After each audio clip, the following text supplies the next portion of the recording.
know where the treats at. Is this the passing of the torch, right? Is this what this signifies? It comes down to that front office and what they feel is most important. The champ is here. We've touched down from a higher plane. Why you made it here? We always look forward to that week because it was always intense. You know that we ain't coming back. We about to. The man, the myth, the legend, Dante Hall. My favorite player growing up was Dante Hall. I love you guys in the show, but Dante was my guy. Get to dashing because you done on the warfield. Hey there, Marcus Dash here from Chief Concerns. Just want to comment and say BetOnline is your #1 source for all your sports betting needs. Get the latest odds, lines, and matchup reports for football, baseball, boxing, golf, and much more. BetOnline continues to be the fastest and easiest way to place your wagers, including live betting and your favorite casino and card games available to play right from your phone. Head to the website or use your mobile device to sign up today and get in on the action. Remember to use promo code BELIEVE, BLEAV, for your 50% welcome bonus on your first deposit. BetOnline, where the game starts. Hey there, guys. Welcome to Chief Concerns Monday Morning Tight End. I'm no tight end. I'm Marcus Dash. Jason Dunn, former Chiefs tight end, will not be joining us. It'll just be me for right now. We're going to talk some trades, and we're also going to talk some Monday morning grades, but obviously it's the afternoon. So we're going to talk about grades from what we saw week 5 yesterday. And of course, for more Chiefs stuff, go to our YouTube channels, Apple Podcast, Spotify, anywhere else you can find Chief Concerns.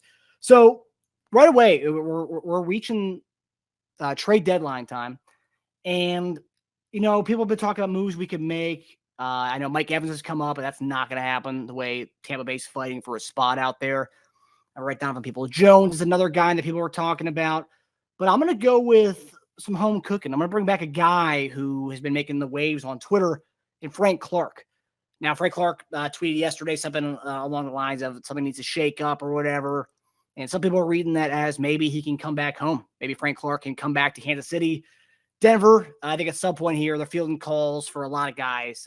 Cortland Sutton, Jerry Jeudy, a lot of guys they're fielding calls from right now. And Frank Clark's a guy who hasn't played much, been injured, but that's a guy that obviously was very close to coming back. I think Veach was talking with Frank Clark when they did their White House visit. And I think this is a guy that now our edge rush, we're going to have Charles Omenihu come back here soon. And I think that edge rush really isn't that big of an issue. However, I think yesterday we're playing against Minnesota, one of the worst O-lines in the league. And we weren't really getting back there that much. We weren't getting that much pressure outside of Chris Jones. It seemed like it was just a lot of Kirk Cousins had all day back there to do his thing. I think Frank Clark already knows the system, and you can never have too many pass rushers. I think San Francisco is a great model for that. And so far, you know, bringing in Randy Gregory on top of who they already have over there, I think it's a great model for what they're doing. Frank Clark knows the system, knows Spags, and just to have a rotation of edge rushers. Even if Frank Clark is only giving us a couple good runs, and then obviously everyone knows he does in the postseason. So bringing Frank Clark back would be the perfect, ideal thing to bring in. And yeah, he knows the system, and he's friends with everybody. And the interesting thing was when Frank Clark tweeted that something needs to shake up or whatever the tweet was, someone had added Chris Jones and said Stone Cold Jones will bring him back. And then Chris Jones had tweeted, Veach with a bunch of H's. And then he said, I think we need to bring in Frank, bring him back. And everyone remembers during the offseason when this whole Chris Jones stuff was going on, this whole cycle of is he going to sign the extension, yada, yada, yada.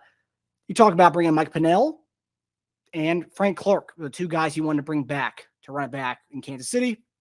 Frank Clark's beloved. He obviously never lived up to the contract that he got. However, his stats in the playoffs, and if he does come back to Kansas City, there's a chance that he could be the all-time sack leader in postseason history. And I don't think anybody would really wouldn't want that. I mean, Frank was great in Kansas City as far as the playoffs. So yeah, bringing him back. And I think by that point, we'd only pay the remainder of the contract for the season, so the money wouldn't be an issue. He wasn't getting paid that much anyways. So I think Frank Clark would be the ideal guy I'd want to trade for. And I know we're talking, everyone's saying trade for Kyle Pitts. Yeah, I do think that. I think Kyle Pitts is a great option. Seems like they like Jonnu Smith more than they like Kyle Pitts in Atlanta, which is odd. But Arthur Smith, that's where I think he's got the love for Jonnu Smith from his Tennessee days. My question is, why the heck did they even draft freaking Kyle Pitts if that's the way they're going to go with it? Donovan Peoples-Jones is another guy that I've seen people are starting to say that could be on the block. They traded for Eli Moore. You got Amari Cooper there. that could be interesting when he's a young guy, but I know everyone's talking about bringing in a receiver, and I don't know. Maybe I'm just in the Justin Ross camp, and I think once he gets more targets, more reps, he's going to do his thing. 6 snaps yesterday, 4 targets. He had 2 drops, but hey, I mean, Rashee Rice had a few drops in his first few games. The young guys are starting to get them. But the thing that really stands out to me, which is why I could see us going for a receiver, which I don't think we are, but a good argument for that. I saw somebody from Arrowhead Pride tweeted this earlier. Very interesting statistic. The statistic here is Sky Moore. This is based on the Sky Moore and MVS aspect. And if you look at MVS every game this season, he's logged 2 catches or less. Insane. I don't know why. He's making a lot of money, about $11-12 million a year. Highest paid receiver we have. 2 catches or less a game for 5 games. And then Sky Moore, 3 of the 5 games, has 1 catch or less. 2 games with 0 and then 1 game with 1. But this is the interesting thing about Sky Moore. And, some people said that coming from the MAC to the NFL might be a big thing. Might be something that, that's a big step up in competition. But anyway, Sky Moore has run 127 routes this season. 5 of them have resulted in a first down or touchdown. Rashee Rice has run 66 routes this season. 11 of them have resulted in a first down or touchdown. And I think Rashee Rice only played 30% of snaps yesterday. So at what point are they going to unleash the young guys? I don't know. Chiefs room is begging for someone to come in and be the guy. Now, do I think we're going to go out and get someone? And are they going to be a difference maker? I don't know. Everyone talks about Andy Reid's playbook being so hard to understand and grasp right away. I don't think we're going to get a guy who's going to be a difference maker right off the bat. I don't think so. I think Kelsey's injury, the high ankle sprain, I think he'll be fine going forward. But I think Kyle Pitts could be someone maybe we get, and then that's a down the line guy who can maybe supersede Travis Kelce in a couple of years. But I don't know. I think for this year, making a move, I just don't see a receiver. I feel I feel that the guys Spags, Andy Reid, Mahomes, I feel like they think they have the guys in the room to do their thing. It's just I think we need to maybe change up the snap count a little bit, a little bit of shuffling, and I think the receiver problem's gone because Kelce goes out yesterday. You see Rashee Rice, you see Justin Ross step up. You see those 2 guys step up, and I think those guys are the future. Some may laugh at Justin Ross being the future or Rashee Rice being the future, but I think those 2 guys are the future, and that R squared combo showed it off yesterday when Kelce went out. Obviously, when Kelce went back in, he was peppered with targets, but you just saw kind of a more fluidity of an offense yesterday where Mahomes was kind of going to everybody. And you saw that kind of what we saw last year where everyone was kind of dominating and picking up the slack. And I think that's huge. And I think that's the reason why we aren't going to go for a receiver. But looking at it realistically, I say we go for Frank Clark. Chris Jones, is gonna tout for that. Realistically, I think Nadi's had a really solid season, and we have Chris Jones. I want us to get bring in a D tackle. I don't know who that is, and I don't know if anyone could come in right now, but I think Ndamukong Suh would be a great guy to bring in. I mean, I don't know how much he has left in the tank, but we're talking about a guy who can come in and give us the reps inside, outside, and then also you have Amanda who coming back. I think that's someone we could, and obviously Suh would be someone you can sign as a free agent, not trade for. I just think the trading right now is just not going to really see much of that. I don't think, at least. If we did bring in Donovan Peoples-Jones, I'd love that. I wouldn't say anything about that. I don't know how much of an impact he'll have mid-season. You can look at Kadarius Toney, what he brought as far as statistics when he came over last year mid-season. Great move, but he didn't really move the needle as far as statistics go in the season. Injured and also kind of getting the playbook down and all that. Obviously made a splash in the playoffs. The punt return was huge. But, so, I mean, I'm curious. I'm seeing a lot of receiver in the comments. I'm seeing here Drunken Duncan. I like the guys. I think Rice and Ross have some good upside, but they aren't there yet. And that's true. They're not there yet. And I think that our coaching staff knows that, hence why they're bringing them on slowly. Beach made the comment many weeks back that we're going to see Rashee Rice and Justin Ross as the season progresses. They're going to see them more acclimated into the offense. And we're week 5 right now. Justin Ross only got 6 snaps. It wasn't even as big a snap share of the season. And he had 2 balls for 28 yards. I think MVS had those stats to be pretty psyched up about that.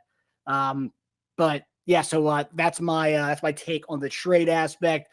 Obviously, the Monday morning tight end show, we're going to go into a little bit of grades from what we saw yesterday. Usually JD's the one who does that. He's the guy who played the NFL for such a long time. He's the one who kind of dabbles and picks and chooses what he thinks about the O-line.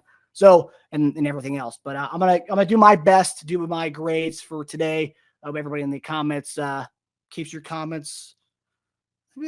Don't get at me too hard for this one. But all right, so we're gonna go with we're talking about our receivers. I'll stick with the receivers. How they did yesterday. And I'm gonna bring out the poll for you guys so you guys can go ahead and grade on what you guys thought of yesterday's performance. So yesterday I thought was the best performance of the year. You had 10 different pass catchers. I think so 1, 2, 3, 4, 5, 6. You had 6 of the 10 pass catchers were receivers yesterday. Well, we finally saw Justin Ross get some good amount of targets, 2 for 28. That pass he caught was unreal. The high pointing of it shows you what he can be.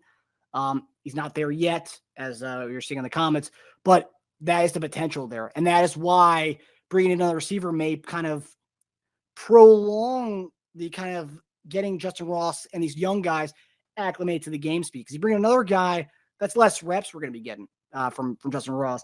The guy I want to say who's wowed me and probably a lot of other people out there. I see a lot of C's in the grades from you guys.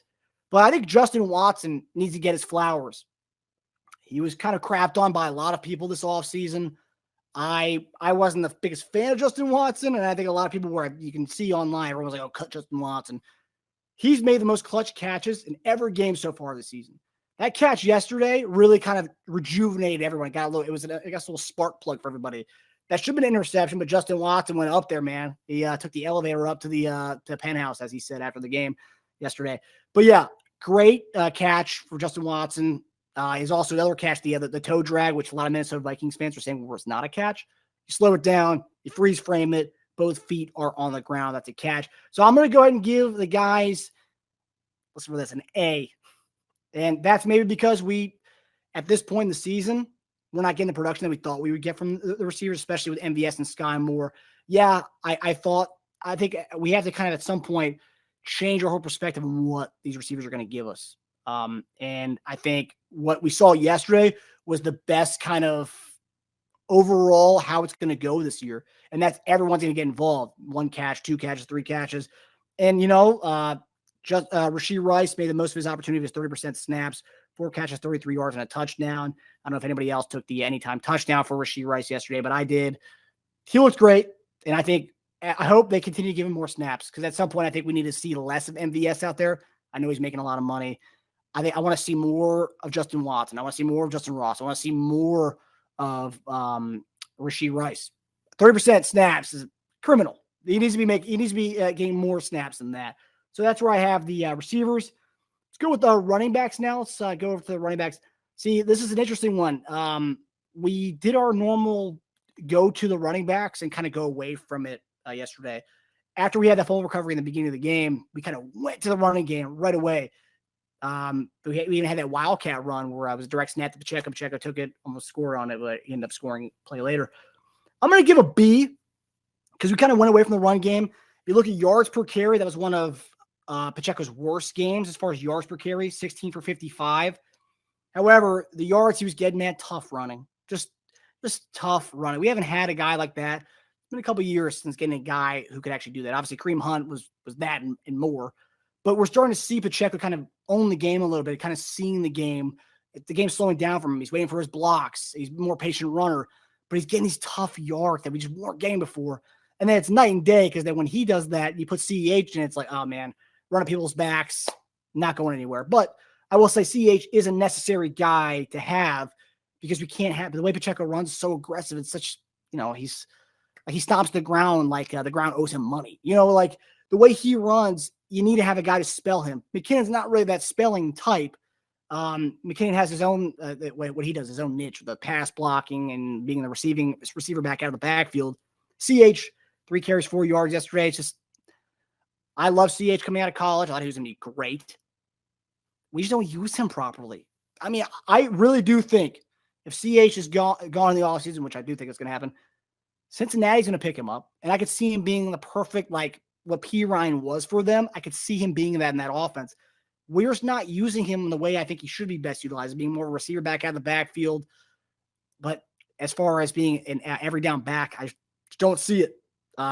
He's had his chance, injuries, and just, not being a patient runner, running to people's backs. I don't know. CH, the experiment didn't work in Kansas City. But overall, though, I think we averaged about 3.2 yards a carry yesterday.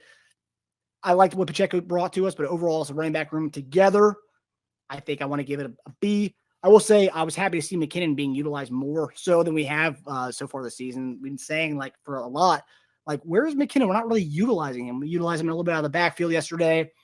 Even he said during the week, I think they asked him utilization-wise, and he was like, oh, no, something's got to give. I want to be utilized a little bit more at it because, they might be holding him for the postseason. Guy who's had a history of injuries, maybe they're waiting to use him second half of the season because it's not really a 17-week season for the Chiefs. It's more of a 22, 23-week season for the Chiefs with the amount we go and how far we go in the playoffs. So, yeah, I'm going to go B for running backs and A for receivers. We're going to go to tight ends.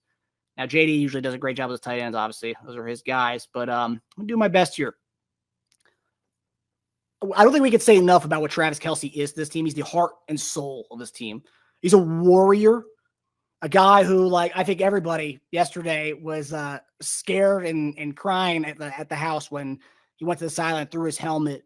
I will say, though, when he ran to the sideline, they didn't help him up. Some people were saying Achilles, and it's if you look at Achilles for the way Rodgers went out, the Achilles problem, and then the way Kelce kind of emerged from the ground, you look back, he held his foot and he held his ankle like that. It was the heel ankle part. So that's where I was like, oh, is it Achilles? Then he ran the sideline, sat down, but threw his helmet. And so walked the locker room.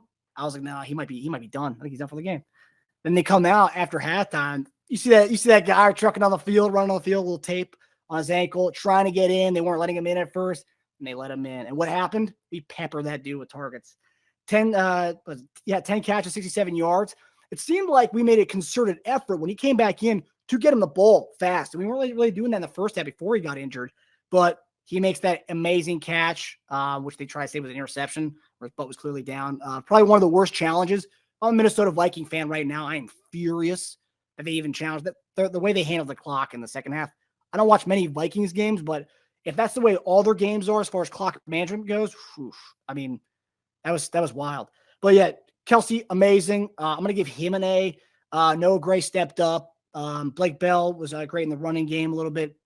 But as far as overall totality-wise, Noah Gray, 2 catches, 21 yards. Kelce did his thing, obviously, and then the touchdown. Just being able to work with Mahomes, the way they do, they just have it down. It's like the best duo ever. Everyone wants to talk about Taylor Swift and Travis Kelce. Give me Patrick Mahomes, Travis Kelce all day long, every day of the week.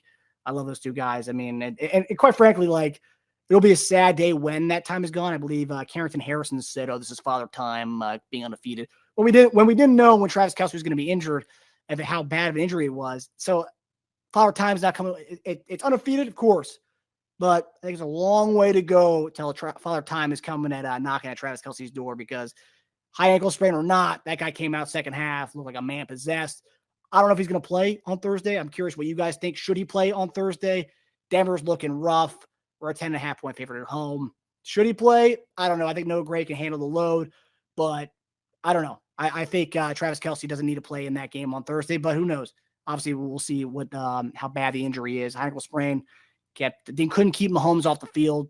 Also, he had 7 days or 8 days from that Saturday to Sunday to come back out in the playoffs last year. But we only have a 4-day, 3-day turnaround. I don't know. But then he gets 10 days after that to rest. So I don't know. But I mean, seeing Kelce come out in the second half, I think it was a relief for everyone just to see him out there, especially the guys on the field. So yeah, give me an A for the tight ends, of course. O-line yesterday. That's we didn't see any. So I will say this. Let me get to the polls for you guys. Let's give a round of applause to Juwan Taylor not getting called for the formation, lining up in the backfield and no full starts. Let's give him a round of applause for that because you know what? That was something that JD preached that it can be coached. It's not a thing that's going to happen all year long. And I'm curious to see where his alignment is versus what it was week 1, week 2, week 3, where they're bombarding him with calls. Very curious to see how that goes. I haven't seen anything online of people comparing his alignment because we haven't seen the alignment issues. We're not calling it anymore. We're not calling the false starts anymore. He's got that out of the way. I will say, I think that was Mahomes' first. Was that the first sack of the season yesterday? All I know is the guy's been the least touched quarterback yesterday, or going into yesterday. Got 2 sacks yesterday. Yeah, I mean, 31-41 from Mahomes. So, like, obviously the O-line was back there 41 times yesterday, 41 pass attempts. But, yeah, 2 sacks. I will say, as far as what we saw, as far as the tackles, I think Donovan Smith is one of those guys. He's a mean dude. And these guys love running the ball. I will say that. That's one thing JD always says. We're a pass-happy team. So, generally, offensive linemen, they don't like to sit in their heels. That they like to freaking go be road graders and do their thing. I'm going to give him a B.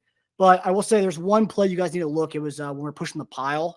Donovan Smith clean clocks a dude. Just throws the dude down. I mean, Donovan Smith's an old school kind of guy. I know there's mixed opinions. There were some people who wanted us to keep Orlando Brown Jr. around. And then, and then not have to pick Donovan Smith up. But we did pick up Donovan Smith. And I'll tell you what, Orlando Brown Jr., I don't know what your opinion is on him or not, but I'll say Donovan Smith has been pretty solid. And the guy's not making anything, and he's going to make a lot of money in the open market next year. But hopefully he comes around and sticks around next year on a fairly good deal. And I can see Veach doing that, going to the bargain bin to pay the guy, because the guy likes going to Veach is he's a bargain bin shopper. Sometimes you need to do that. Other times for different positions, like the left tackle, I don't think bargain bin shopping is the best. But nonetheless, a B against the Vikings defense that really hasn't done much this year.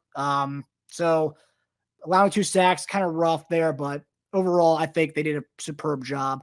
Could have been better in the run game. Obviously, CEH getting tackled in the backfield. He actually, one of his best runs, he did get approached in the backfield, and then he, I think, ended up getting 2 yards. That might have been his only positive run of the game. But yeah, so I'm going to give the O-line a B. And let's go to our guy, PM15. Let's see. Let me get a poll for you guys to get in on this. Sorry, guys. Just go into this. There you go. All right. So I always love to see what people give Pat, because everyone, he's Patrick Mahomes. So like, I'm curious to see how harsh everyone judges him. But I'm going to give him, we got a D or lower. I wonder if that's a Chief fan or someone else. Yeah. See, for me, I'm going to go B+. I'm going to go B+ here. Obviously, 31-41, 281 yards, average about 7 yards, completion, 2 touchdowns, was sacked twice. The way Patrick Mahomes played yesterday, you know what? Not B+. I'm going to give him an A. Not A+, but I'm going to give him an A. He finally had people talk about, the receivers get more separation yesterday than they had been, or was Pat not holding the ball as long? I think Pat played better yesterday, taking what the defense gave him. And that allowed the receivers to kind of do their thing. Because before, Pat's holding the ball for a long time. Last week, he was holding the ball for a long time. It seemed like Pat went back to his 2 years ago ways. When the year everyone was doing the 2-eye safety, everyone thought they figured out Patrick Mahomes. Pat went back to what he was last year, which was taking what the defense was giving him. If you look at it, look at the game again. He wasn't holding the ball that long. He was getting him out. He was getting the ball out yesterday, but it was perfect. And that you got 10 guys involved yesterday. That was the most we've had all season. I don't know where it compares to last year. I know everyone their mom caught a pass from him last year, but 10 guys catching the ball, 6 receivers. He was getting the ball to everyone. And then when Kelsey came out, he was taking what Kelsey was giving him. The touchdown. There's a play last week where Kelsey flashed open at like the goal line area. Pat held the ball in too long and didn't get him the ball. What happened yesterday? Kelsey flashes right open. I think it was like a quick little hitch route at the goal line.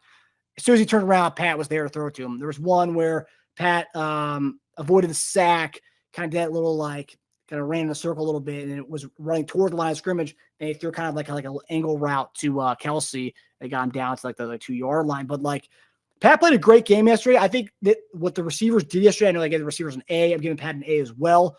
I think Pat finally took what the defense gave him, and that's what we've been waiting for. They're going to give you stuff all day long, dude. They're scared of the deep ball, so the underneath stuff's going to be there. And what happened? The underneath stuff was there, hence why Kelsey had 10 catches, hence why Rashee Rice had 4 catches. And also the ball that he threw to Rashee Rice for that touchdown was maybe one of the best balls I've seen all year. I mean, that was just, you can't throw it any perfectly than that. 2 of the balls that Justin Ross dropped, perfect placement on those balls. Obviously, he let his receivers make a play, the Justin Watson catch. Kind of a questionable throw, but what happened? Justin Watson went up and got it. So like, he's putting his receivers out there in good positions to do their thing. There was also another play where he threw a bomb to Justin Watson, almost picked off. You're going to have questionable throws. You throw 41 times a game, it's going to happen. But I thought Patrick Mahomes played the most efficient game of the season, and he finally took what the defense gave him. And, hey, we came out 27-20, covered the spread. I don't know if he had it at 5.5 or he had it at 3 where it finished at. But, hey, he covered the spread 7 points. Vegas thought it was going to be a closer game than that. But I took the over in that game. I got screwed on that. I don't know if anybody else did as well. All right, so we're going to go to our defense. So D-line. So obviously, he had 3 sacks yesterday. Big game, but also there was times where Kirko had all day back there. And I don't know if we're not getting. We're talking about offensive line that's one of the worst in the league. I mean, you watched that Philly game, at least the first half of that Philadelphia game. This Eagles are the best D lines in the league, but they were eating him alive. Kirko. Cousins comes out, had himself a decent game, 284. But I mean, his QBR was pretty rough. We're talking, I mean, he was stepping back there nearly 50 times yesterday. We ended up getting 3 sacks. And Chris Jones, welcome back to the sack party. Got another one, I think, 4.5 in 3 games. So he's having a pretty good year. I think we stopped their run game pretty well. I mean, Alexander Madison hasn't been anything special, but they went away from the run pretty early with, the 18 carries total for 70 yards on the game. Madison 8 for 26. But I mean, I think it wasn't really a special game by any means. I mean, I think at the end of the game really showed you Spags' play calling was phenomenal. Like the perfectly timed blitzes at the end when Jefferson was out there and Hawkinson wasn't out there. We were just freaking blitzing the crap out of Kirk. And Kirk had picked Addison and also and KJ Osborne. So like I think the defensive play calling was great yesterday. I think the D line kind of got worked against one of the worst O lines in the league. 3 sacks is great. I'm not dogging that at all. And stopping the run game completely was great. But as far as what we expected against a really bad offensive line, they were playing with their backup centers during that game, and it just didn't. Outside of Chris Jones, it really didn't seem like there's much. But Mike Dana, I will say, Mike Dana has been a huge bright spot in this defense. The guy could play DT, play on the outside, he could do it all. Swiss Army knife on the D line. I thought he's been great this year, contract year, so he's going to get paid. I don't know if it's going to be in Kansas City, but he's going to get paid. So yeah, kudos to him. Linebackers, I'm going to give the linebackers an A. Again, this is without Nick Bolton, the 3rd game in a row. Drew Tranquill's been one of the best pickups this year. I know everyone's always talking about Drew Tranquill. He's not like one of those guys that everyone's not talking about, not an underrated guy by any means. But I think Tranquill has come in, 1-year deal, obviously prove-it deal, that he turned down more money from San Diego and they ended up signing somebody else. But he's played great. Willie Gay's been phenomenal. Another guy, contract year. Kind of the common denominator we're seeing. All these guys, contract years, are all stepping up. Maybe that's what Veach found. Maybe just sign a bunch of guys on defense at 1-year deals and have them play their ass off and just continue to do that every year. But no, I'll say Tranquill played his ass off. Running backs weren't doing anything yesterday. So and even in the backfield, I think Madison had been averaging like 3 or 4 catches a game going into this one. What happened? I think he had 2 catches yesterday. He had a touchdown. But like overall, Tranquill's been great, and Willie Gay's been phenomenal. Willie Gay's probably one of the most athletic linebackers in the league, and I thought he looked phenomenal yesterday. I can't say anything bad about what they did yesterday. I'm going to give him an A. I love what Tranquill and Tranquill's been really brought to this defense because he's a Swiss Army knife. He can do it all. Coverage, more of a coverage backer, I would say. Not so much of a plugger like Bolton is. And when Bolton comes back, this defense, man, it's already one of the best defenses in the league, best in the Patrick Mahomes era. But when Bolton comes back, man, sky's the limit for this defense, really. We're going to go to DBs now. DBs, hey, we're talking about guys who made themselves money yesterday. Let's talk about L'Jarius Sneed. That dude made his contract year. This is going to be a game where his agent, they point to when they say their number, and Veach is like, yeah, we're not going to match it. Or they do match it. But this is going to be a game they point to.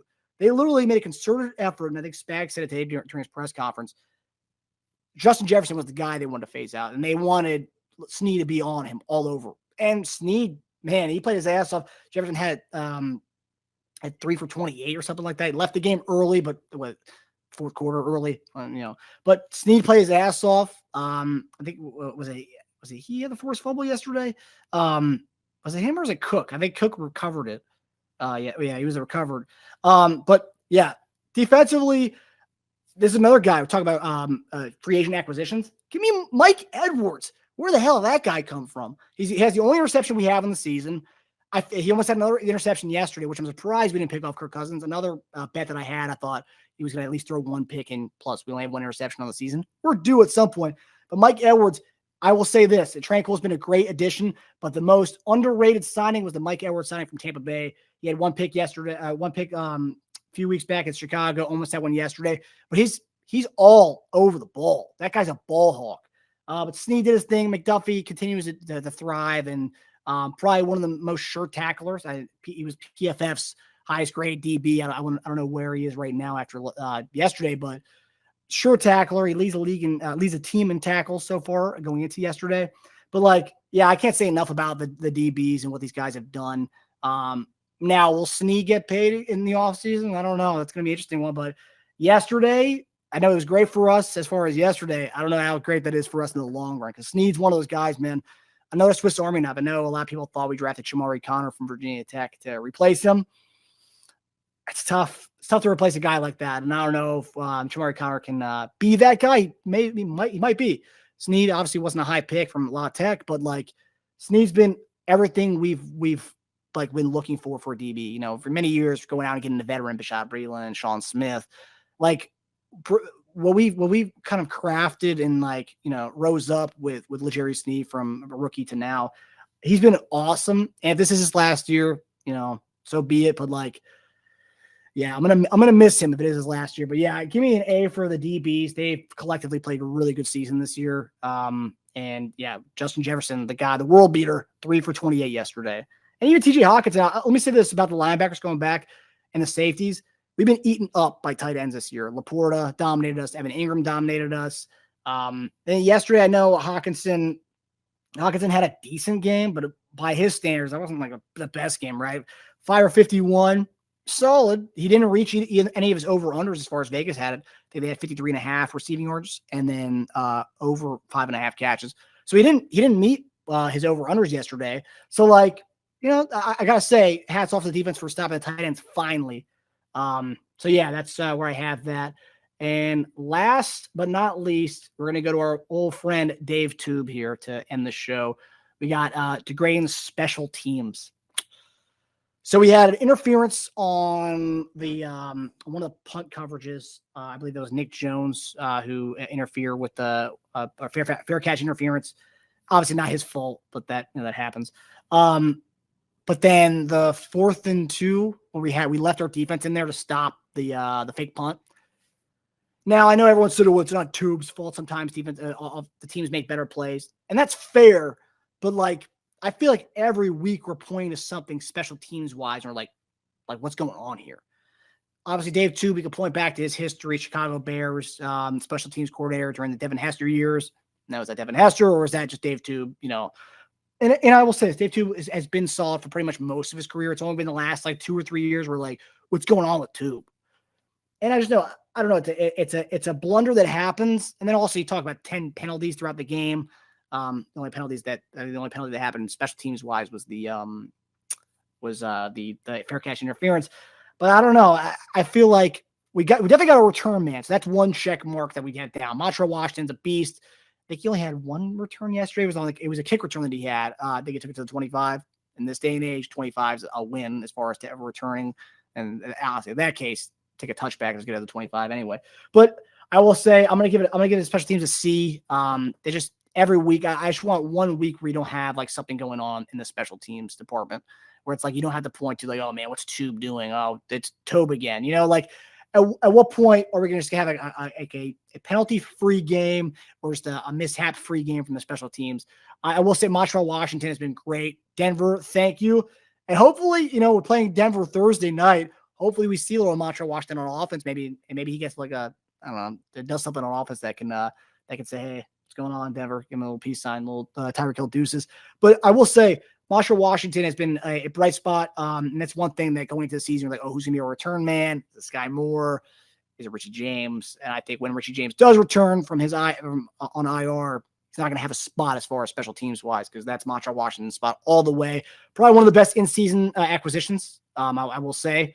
But yeah, so that's where I have. I'm gonna go C for special teams. Play calling offensively, I'm gonna give that an A. It was nice. It was very well-rounded, balanced approach offensively. But yeah, that's the grades for Monday morning tight end. I'm Marcus Dash with Chief Concerns Podcast. You guys can follow us on YouTube, Apple Podcasts, Spotify. We have former Chiefs players and current Chiefs players coming on all the time. Charkandrick West is actually going to be on the show in a few weeks. And our few frequent guest, Tyler Thickpen, is going to be coming on soon on the show. So yeah, with myself, former Chiefs tight end Jason Dunn, this is Chief Concerns, and we hope you guys enjoy the stream. We'll see you guys on Wednesday at 3 o'clock to preview the Denver Broncos and Chiefs game, Thursday night football game on Amazon Prime. So we'll see you guys. Hi, everybody. Thanks for watching. Subscribe here to get the latest from the show. Also, be sure to check out the best clips from Chief Concerns. And if you prefer to listen to the show, subscribe and follow us on Apple Podcasts, Spotify, and anywhere else you get your podcasts.